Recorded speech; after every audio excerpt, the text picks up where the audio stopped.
Nah, di air panas itu kita kan lewatin air panas yang langsung blank jurang ya, tapi pegangan gitu kan.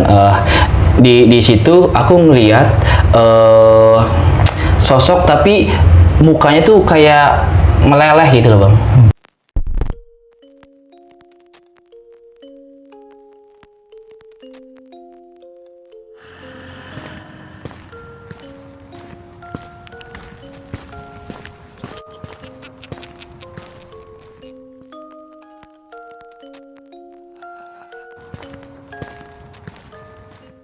Bismillahirrahmanirrahim. Assalamualaikum warahmatullahi wabarakatuh. Balik lagi di channel Samawe Adventure. Oke, udah lama banget, udah hampir 6 bulan nih. Iya. Dan gua nggak tatap muka sama orang kayak gini. 6 bulan, 3 bulan lah ya. 3 bulan. Terakhir gua upload horror itu pas gua di Lubuk Linggau. Iya. Oke, jadi teman-teman, mohon maaf buat semuanya ya. Kenapa sih, atau Bang, kenapa lu nggak upload horror segala macem? Jadi pas gue ke Sumatera itu rencananya naik gunung sekalian ketemu narsum gitu. Ternyata Sumatera tuh beda dengan pendaki Jawa. Jadi buat mereka itu anti ngomongin setan gunung kalau mereka masih sering naik gunung itu. Jadi ketakutannya tuh berlebih. Misalkan gini, ada anak Lampung gunungnya Pesagi nih, gunung Pesagi. Suruh nyeritain horornya Gunung Pesagi, bukannya mereka nggak tahu, sering. Tapi mau nyeritain itu takut karena pada saat mereka balik lagi ke sana resikonya hilang atau apa itu gede banget. Dan itu disampaikan sama pendaki-pendaki yang dari Lampung sampai ke Aceh. Alhasil selama di Sumatera gue nggak dapet satupun cerita horor yang bisa gue ambil ceritanya untuk take video secara langsung dengan narasumber. Tapi kalau cerita-cerita banyak. Nah, nanti yang mungkin bakal gue ceritain sendiri nanti. Ya, jadi hari ini kesempatan pertama kali gue pulang ke Pulau Jawa lagi, ketemu Sultan Sultan Dilan. Jadi Dilan juga kebetulan gue berkunjung ke sini mengucapkan terima kasih karena Dilan juga salah satu jadi sponsor ekspedisi 30 gunung 30 jus. Jadi bukan Dilannya tapi ada produk ya kan ya? Iya. Nah ini boleh diceritain nih Lan, ini produknya apa sih? Sebenarnya ini produk untuk kucing ya, produk shampoo untuk kucing. Ini tuh ya pokoknya yang punya kucing boleh cobain shampoo-nya. Oke. Kan kalau misalkan mau cari tahu informasi tentang produk kucing ini, Instagramnya apa? Instagramnya di @sierrawellness.id. Oke, nanti gue tampilin deh ya. Iya. Pokoknya buat teman-teman kalau misalkan pecinta kucing, ini bagus. Ya. Karena ini salah satu produk dengan bahan organik, produk lokal dengan bahan organik. Jadi wajib dicoba. Wajib dicoba. Buat yang sudah support ekspedisi nih, buat terima kasihnya ya beli ya produknya. Oke. Jadi kesini juga nggak cuma mau ngucapin terima kasih karena Dilan nih sama Babe, sama Fardoli, sama Ipul. Ya, berempat ya. Berempat. Jadi dia naik Gunung Gede Pangrango. Lo keberatan nggak? Lo ceritain gimana sih alurnya dari mulai lo berangkat, mungkin nemuin kejadian apa? Oke bang, jadi gue mau cerita pengalaman di Gunung Gede Pangrango nih. Jadi ini adalah ekspedisi dari semua ekspedisi aku yang ke gunung 10 gunung ini, Gunung Gede dengan Pangrango ada yang paling banyak kejadian sih bang. Jadi banyak kejadian. Tapi disclaimer dulu ya bahwa aku tuh bukan indigo. Saat itu ketika apa yang aku rasakan di Gunung Gede ini hanya berupa perspektif aku ya. Jadi dari sudut pandang aku dan apa yang aku rasakan dan apa yang aku lihat. Jadi kita berangkat dari Bekasi itu bertiga. Jadi aku, Babe, dan Ipul. Kita berempat sih, tetapi Fadol itu kan dari Cilacap. Jadi Fadol itu sudah nunggu di nyusul di base camp. Kita berangkat Senin malam jam 10 nih. Jadi dari Bekasi itu kita berangkat jam 10 malam, lewatlah Setu. Nah, di Setu itu juga ada kejadian nih Bang. Jadi pas di jalan di Setu Cilengsi itu kan gelap ya jalannya. Pokoknya aku nggak tahu di spot yang bagian mana, di sampingnya itu pekarangan semua. Dan di situ kita berdua tuh ngelihat siluet ya, kayak bayangan yang gede banget. Tapi ada cahayanya, ada matanya gitu. Saat itu ya istighfar aja sih. Saat itu kita istighfar sambil jalan, sampailah kita ketemu Babe di perempatan Cilengsi kalau nggak salah, itu jam 11 malam. Nah, jam 11 malam, singkat cerita kita berangkat lah di jam 11 malam, sampai di base camp itu jam 3, sekitar jam 3 subuh. Kita tidur sekitar jam 7 atau jam 8 kita bangun, siap-siap, dan kita mulai trekking. Jadi kita mulai trekking itu Selasa pagi berarti lo ya? Ya, Selasa pagi. Aku kan jalan duluan nih Bang, jalan duluan sampai ketemu, pas turun itu dari jalan itu kan pas turun terus ketemu ada selokan kecil. Oh, sungai. Iya, kayak sungai gitu. Sebelum pos ojek ya. Jadi aku di situ sempat mau ngevlog. Nah, ketika mau ngevlog di situ, pertama kalinya aku dengar suara kuda. Jadi itu dengar suara kuda, bener-bener suara kuda, tapi jauh. Kedengeran jelas, tapi jauh nih Bang. Jadi jauh, ya aku cuek aja sih, karena kan ya udah mungkin gitu ya. Ya mungkin aku pikir bahwa ya udahlah, nggak ada masalah. Akhirnya kita berhenti dulu tuh di pos ojek itu. Ketemulah dengan pendaki dari Jakarta. Jadi kita trek bareng. Akhirnya kita trek bareng karena mereka juga baru trek bareng lah. Singkat cerita, kita nge-trek bareng. Terus kita berangkat nih, berangkat dari pos terakhir pos ojek itu. Saya naik tuh kan ke atas ya. Jadi dari pos ojek yang terakhir, nggak tahu sih, pokoknya kata Babe Masuk hutan. masuk hutannya ya itu. Jadi masuk hutannya kan ke atas tuh, dari pos itu kan lurus ke atas. Nah, di situ denger lagi suara kuda. Kali ini bener-bener suara kuda. Maksudnya lebih dekat banget, lebih dekat. Jadi bener-bener lebih dekat suara kudanya. Tapi masih cuek, maksudnya masih ya udahlah gitu, masih oke lah gitu. Tapi ya tetap aja ya denger kayak gitu aneh, betul, karena suara kudanya bener-bener jelas. Lanjutlah jalan. Singkat cerita lagi nih, kita sampai di pos 3. Nggak tahu pos berapa, tapi itu persimpangan di Maleber. Nah, di situ aku kan bareng sama Bang Vijay, namanya Bang Vijay yang pendaki dari Jakarta itu. Nah, aku ngomong sama Bang Vijay, ini ya, aku pokoknya gini Bang, aku tuh kalau naik gunung dan kalau ngeliat sesuatu, kalau di sampingnya ada orang, itu biasanya pasti ngomong.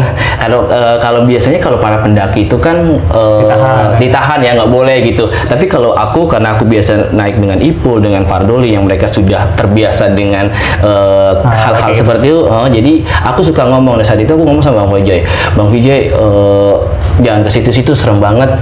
Ada yang aku lihat ya, yang aku lihat lagi di situ itu ada sosok gede banget, matanya cuma satu Bang, matanya cuma satu tuh sebelah kanan. Jadi aku kan jalan lurus ya, naik ke atas, tapi itu sebelah kanan tuh kayak ada pohon-pohon tapi tidak terlalu rindang, tapi di situ kelihatan banget. Itu ngeliatin, itu bener-bener ngeliatin, aku gitu. Sosoknya tuh laki-laki atau perempuan? Itu gede banget sih, kayak mungkin orang-orang nyebutnya genderuwo kali ya. Iya, hitam gitu. Iya, hitam karena matanya cuma satu aja. Terus, ya ada taringnya, ada lidahnya kayak gitu. Tapi dia ngeliatin kita sampai itu, aku nyeletuk aja ke Bang Vijay. Jadi Bang Vijay kalau nonton, saya minta maaf, ya nyeletuk aja Bang, jangan ke situ karena dia ngeliatin kita sosoknya begitu kan. Akhirnya kita lanjut jalan tuh Bang. Nah, lanjut jalan. Oh ya, sebenarnya nih dari pintu tulisan gede Pangrango itu, di situ aku lihat, nggak tahu, pokoknya ada sosok di situ. Nah, dari situ sosoknya itu sebenarnya ngikutin kita. Di situ ada sosok kayak laki-laki sih, tapi pakaiannya tuh kayak pakaian apa sih, kayak pakaian Jawara kayak gitu, pokoknya adat Sunda, tahu nggak sih, yang pakaian Jawara, pakai topi, ikat kayak gitu, terus celananya hitam tapi pendek segini nih. Pangsi gitu. Iya kayak gitu. Terus di sini tuh kayak kalung, tapi bukan kalung yang gimana sih, kayak kalung kain gitu. Kayak kalung jimat gitu ya. Iya, aku sih bodo amat karena selama nggak ganggu aku ya bodo amat sih Bang kalau aku sih. Jadi dari situ dia sebenarnya udah diikutin nih. Nah, aku lanjut lagi di cerita tadi yang kita ngeliat genderuwo, tapi dia cuma ngeliatin aja ya, sosok itu ngeliatin aja. Jadi jalan lah di situ, kan aku jalan duluan nih, Babe di belakang aku, yang kedua, ketiga kan Ipul sama Fadul. Di situ aku kalau nggak salah aku ngomong sama Babe, di situ tuh ada orang pakainya baju putih-putih, tapi aku pikir jalan ke atas itu adalah jalan untuk orang ziarah.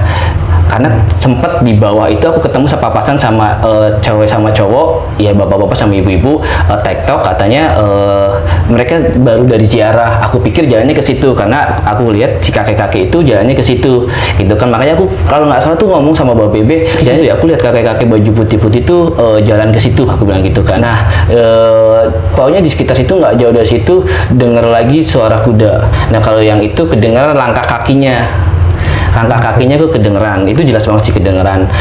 Tapi aku masih cuekin. Lalu lanjut lagi nih sekitar pos 4 sampai pos 5 baru itu bener-bener kayak di kuping bang, suara kudanya itu bener-bener kayak di kuping, kayak bener-bener deket lah di telinga. Akhirnya aku nyeletuk, samping aku Babe nih, aku bilang Be, dengar suara kuda nggak sih gitu. Cuman Babe nggak respon. Babe diam aja. Dia responnya ketika kita udah turun sih. Kalau Babe mungkin tipikalnya kayak gitu. Saat itu aku langsung ngomong, Be dengar suara kuda nggak? Aku bilang gitu kan. Jadi kata Babe, ya Babe diam aja sih. Babe nggak ngomong apa sih, dia diam aja terus lanjut Kak gitu. Ya udah akhirnya kita lanjut aja. Nah akhirnya kita lanjut. Ya udah sih, pokoknya lanjut. Singkat cerita kita tuh setelah sholat dulu nih bang di pos 5 itu kita sholat kan, Fardoli sih yang sholat, Fardoli dengan Ipul sholat, kita tungguin tuh, kita lanjut. Nah sebenarnya kita tuh berangkat bareng nih, dari pos 5 itu kita berangkat barengan. Entah kenapa Fardoli sama Ipul itu ketinggalan. Jadi aku ngimbangin Babe kan cepet ya jalan. Jadi aku ngikutin Babe, ternyata Ipul sama Fardoli ketinggalan di belakang. Harusnya nggak jauh sih, tapi ternyata faktanya kejauhan gitu. Nah pas mau masuk ke Surken Timur itu kan kayak jalan setapak ya. Aku inget itu di situ gelap. Itu maksudnya sore. Karena kan gelap, bukan mulai gelap, tapi rapet. Karena rapet jadi kelihatan gelap. Jadi aku sempat ngevlog di situ. Kedengeran kayak suara riung, maksudnya kayak suara yang rame banget di situ. Jadi tapi amit-amit ngeliat sosoknya, tapi cuman suara banget, rame banget. Pokoknya kiri kanan tuh rame. Aku pikir itu dari Surken, tapi di situ kan hutan gitu, maksudnya masih sekitar jalan berapa 10 menit lagi baru sampai Surken. Iya kayaknya segituan. Jadi tapi rame banget di situ sampai diam deh nggak jadi deh gitu kan. Jadi nggak jadi bikin video. Akhirnya sampailah diajak Babe ke batu, yaitu ada satu batu di situ di Surken Timur. Batu Dongdang, ada Gunung Gemuruh. Iya, pokoknya di Gunung Gemuruh itu ada batu yang kata Babe orang berziarah di situ. Terus kita kan di situ tuh, aku sih nggak maju ke depan ya, pokoknya sekitar 5 meteran lah kita. Kayaknya di pintu masuk, baru pintu masuk. Karena kan di situ ada dilarang masuk gitu ya. Terus satunya ke kiri tuh ada ke batu itulah. Babe bilang Kak ke situ kan nyari berkah karomah ya Be ya. Kalau banyak orang yang ke situ. Karena banyak orang ziarah. Memang baunya wangi, kayak minyak-minyak mistik. Apa sih, kayak minyak-minyak mistik kayak gitulah, sama kembang-kembang gitu. Cuman saat itu aku nggak mau bang, karena yang aku lihat itu sebagian besar negatif, maksudnya sebagian serem-serem banget gitu. Jadi aku sama bilang nggak mau itu, nggak apa-apa Kak, foto aja gitu. Tapi aku nggak mau. Berarti lu sempet lihat sosok atau gimana di situ? Ya, ingat ya, pokoknya segitulah. Karena tempat ziarah nih bang, kayak takut ketika ngomong bahwa di situ sosoknya serem-serem kan, karena tempat ziarah ya.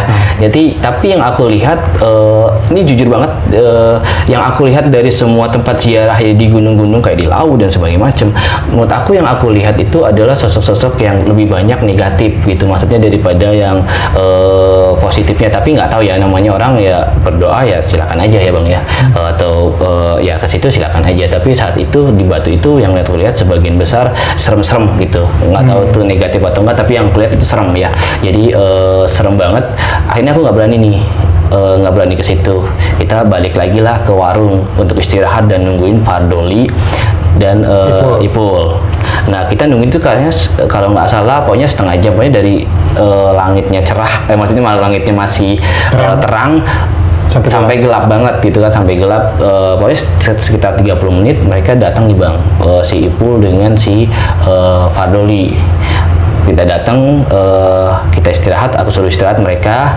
Nah sebelum datang, Fardoli itu carrier-nya sudah membawa oleh-oleh.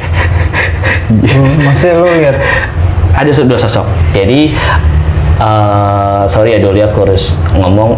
Aku lihat dua sosok ini, satunya memang nenek-nenek. Satunya lagi entah itu anak kecil, tetapi mukanya tua sih, aku nggak tahu, tapi badannya kecil. Jadi badannya kecil itu, pokoknya dua itu. Tapi aku diem aja. Balik lagi, Fardoli itu tipikal orang ketika ngomongin hal kayak gitu, apalagi yang ada di dirinya, takut kepikiran bang. Takut kepikiran ya, maksudnya takut Fardoli ya, takut tersugesti yang aneh-aneh. Jadi aku cuman diem. Lanjutlah, mereka istirahat. Kita sambil ngobrol-ngobrol sih sama tukang warung. Katanya kalau di Surya Kencana kita nggak boleh ngebunuh babi ataupun nyakitin. Kalaupun babi itu datang ke tenda kita, ya kita cuma usir-usir aja, jangan sampai nyakitin kayak gitu. Coba jangan dari mereka, katanya nggak boleh nyakitin babi gitu. Jadi lanjutlah, kita jalan mulai jam setengah tujuan lah, atau jam 7 kita mulai jalan kan, karena kita istirahat dulu, Fardoli sama Ipul sholat, kita ngobrol-ngobrol dulu, makan gorengan, ya ngopi kayak gitu. Lanjutlah kita jalan ke Surken Barat. Karena kan Babe instruksinya kita ke Surken Barat aja kan. Ya itu kita jalanlah ke Surya Kencana Barat. Ya, Surken Barat. Nah, nggak lama dari situ kita ketemulah dengan pendaki dari Lampung. Ya, jadi ada 4 pendaki dari Lampung yang sepertinya mereka bingung sih. Bingungnya maksudnya? Bingungnya mereka nggak tahu lagi tempat buat ngecamp atau jalannya kemana. Mungkin sekarang sudah malam bang. Mereka juga sama kayak aku sih, maksudnya baru banget untuk ke Gunung Gede. Jadi ya ketemulah sama mereka, ngobrol, diajakin kenapa gitu, katanya nggak tahu bang mau ngecamp gimana, kita juga nggak tahu jalannya di mana gitu. Pokoknya di dekat Batu ya Be, Batu Gede itu adalah pokoknya di Surken. Mereka lagi pada duduk-duduk semua. Akhirnya berangkatlah bareng sama kita. Yaudah bareng sama kita, kata Babe. Yaudah bareng sama kita aja gitu. Mereka di belakang kita jalannya bang, kita kan pakai headlamp ya, masing-masing pakai headlamp semua. Mereka di belakang kita paling depan. Nah di sini sudah mulai kita semua ngerasain banyak kejadian yang aneh. Pertama, ketika aku jalan, kita jalan di tengah gerombol 4 di depan, tim aku, tim belakang kan tim Lampung gitu ya, nggak jauh, pokoknya jaraknya nggak jauh sih, kayak yang nempel aja gitu. Tapi ngerasa bahwa kita tuh kayak dikelilingi banyak kuda. Jadi aku sempat ngelihat kakinya aja, tapi kaki sampai perut. Aku nggak berani ngeliat sampai ke depan karena aku fokus. Di situ juga Fardoli mulai ngeluh. Deal, tas aku berat ya Deal gitu. Ini kayak nggak biasanya, karena kan aku sama Doli sudah 7 kali bareng naik gunung ya. Jadi aku pikir bahwa saat itu Doli bilang, Deal, tas aku tuh kayak mulai berat ya gitu. Ada apa nih gitu kan. Terus akhirnya karena aku udah tahu ya bang ya, jadi aku ngomong sama Fardoli, Dol, tas kamu memang ada yang nempel, ya ada yang ikut gitu kan. Terus nggak ada yang percaya kan, oh masa sih gitu kan. Ya udah aku ngeletuk gitu, ya udah lu ya udah kalian lihat bayangannya aja gitu kan. Terus Bobby langsung bilang, lah iya gitu. Jadi bayangannya itu di tas Doli itu kelihatan bang. Jadi tas Doli, bayangan Doli, terus di sampingnya itu kayak nempel itu siluetnya kepala, jadi kayak kebentuk kepala tapi nggak bulat banget ya, maksudnya kayak ada rambut-rambutnya kayak gitu, tapi siluet itu kelihatan sih. Nah bayangan kudanya juga kelihatan. Nah Ipul dulu ngeliat, bang aku ngeliat kepala kuda, ya oke diem aja ke jalan gitu kan. Jadi kelihatan, jadi siluet kepala ya, kepalanya, tapi itu nempel sama, hampir nempel sama gambar, iya sama bayangannya Doli. Artinya kan berarti dia nempel di carry-nya kan, dan itu mereka, Ipul, Doli ngeliat bayangannya gitu. Ipul juga ngeliat bayangan kepala kuda gitu. Aku juga ngeliat kepala kuda bang gitu. Oke, terus aku nyaranin Doli nih bang untuk ngaji. Pikirku kan aku nggak. Bentar, berarti itu lihat semua tuh anak-anak di situ, bayangan kuda dan. Kalau Ipul lihat bayangan kuda, kalau si Doli ngeliat bayangan yang ada di, iya, Ipul pun ngeliat sih, tapi dia juga ngeliat bayangan kudanya juga. Si Babe lihat juga. Si Babe juga iya, dia kan ngomong pertama lah iya kak gitu. Oke. Jadi ya, tapi aku nggak tahu Babe itu yang dilihat apa, kan kayak gitu kan bisa aja yang dilihat perspektif kita ya Bang, masing-masing ya, sudut pandangnya ya. Jadi tapi di situ ngerasain semuanya karena kan nggak percaya saat itu Bang. Jadi aku bilang ya udah, kalau nggak percaya lihat bayangannya aja gitu kan. Ternyata memang bayangannya, dari bayangan mereka udah pada ngeliat semuanya. Sampailah aku nyuruh si Fardoli untuk ngaji Bang. Doli akhirnya ngaji. Aku pikir Doli tuh ngaji dalam hati nih Bang. Ternyata Doli ngaji kenceng, maksudnya nggak kenceng teriak-teriak, iya bersuara, tapi memang dengan ya kenceng lah, maksudnya tapi nggak teriak-teriak ya, nadanya kedengeran. Nah ketika Doli ngaji dari arah Gunung Gemuruh itu kedengeran suara anjing Bang. Anjingnya langsung nyaut gitu. Anjing, nggak tahu anjing punya siapa. Mungkin anjing pemburu kali ya. Ya dari, tapi cuma satu suaranya. Dari arah Gunung Gemuruh anjingnya bunyi. Diiringi dengan suara kayak mesin, kayak besi press, kayak pabrik lah suara. Kalau misalkan pernah ke pabrik baja itu pasti tahu suara itu, kayak suara besi yang di press gitu.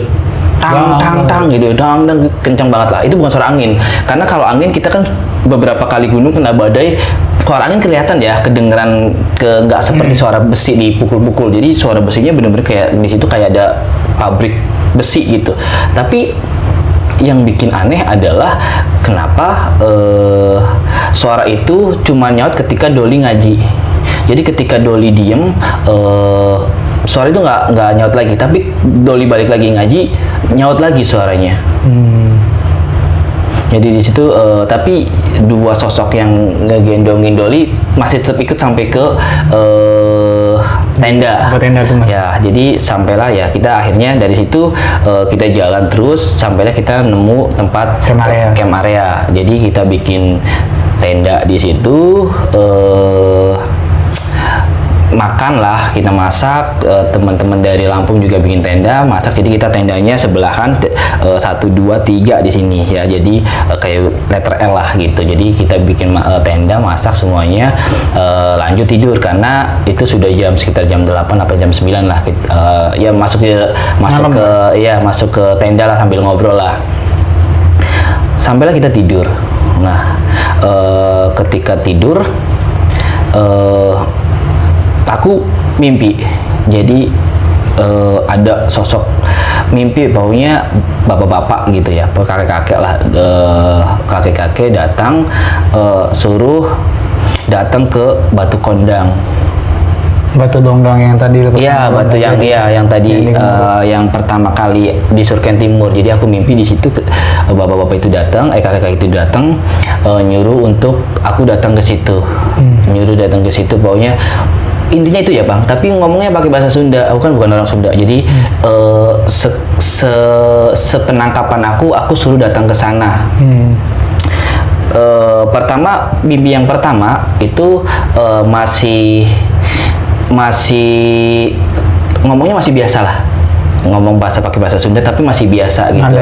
Nadanya masih normal. Kamu datang ke sana, pokoknya intinya kamu datang ke sana dulu aja. Jujur aja nih Bang, waktu aku di Batu Donggang itu, ketika Babe nyuruh aku situ untuk foto, aku kayak nyeletuk aja dalam hati, masa gue berdoa di batu sih, apalagi serem banget pulang gitu kan. Jadi dalam hati aja. Tapi saat itu akhirnya dimimpiin lah. Bangun nih Bang, aku bangun, pas bangun gak lama tuh bangun kedengeran kayak ada suara langkah kaki yang muterin tenda kita. Nah di air panas itu, kita kan lewatin air panas yang langsung blank jurang ya, tapi pegangan gitu kan. Di situ aku ngeliat sosok, tapi mukanya tuh kayak meleleh gitu loh Bang.